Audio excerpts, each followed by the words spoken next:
मी सुजाता नंदकुमार चाबुकस्वार महिला संघाची अध्यक्ष आहे. आता आमची प्रचार फेरी खडकेवाड्यामध्ये चालू आहे.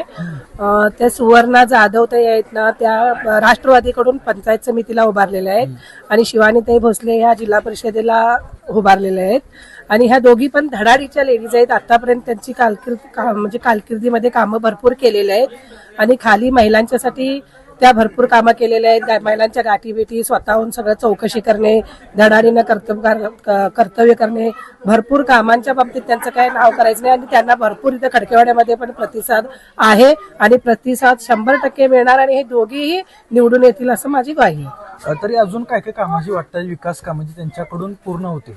करणार की रस्ते वगैरे ड्रेनेजचे थोडेफार कामं राहिलेले आहेत त्या करणार. महिला म्हणजे स्वतःहून करणार त्या, तशा धडाडीच्या आहेत त्या. आणि महिलांच्यासाठी पण निराधार या विधवा पेन्शन यात सुद्धा त्या लक्ष देतील. महिला बचत गटांना पण त्या सहकार्य करतील. 100% करणार आणि ती दोन्ही पण सीटा निवडून येणार असं मला वाटतं. तिन्ही नेते एकाच महायुतीतले आहेत पण ह्या पंचायत समितीच्या निवडणुकीमध्ये पाहिलं तर शिंदेची शिवसेना वेगळी आहे आणि बीजेपी आणि एनसीपी वेगळी लढत आहे. मग मतदार म्हणून हा दृष्टिकोन कसा आहे तुमचा? इकडे पाहताना कसं पाहता आपण? पाहताना कसं इकडे युती आहे पण थोडीफार महिला म्हणून पण जे स्ट्रॉंग महिला आहेत, कर्तबगार आहेत आणि जी कामं करतात इकडे सुद्धा लोकांचं कल होईल असं वाटतंय आणि इकडच्या युतीमुळे इकडे लोकांची कल जास्त आहे.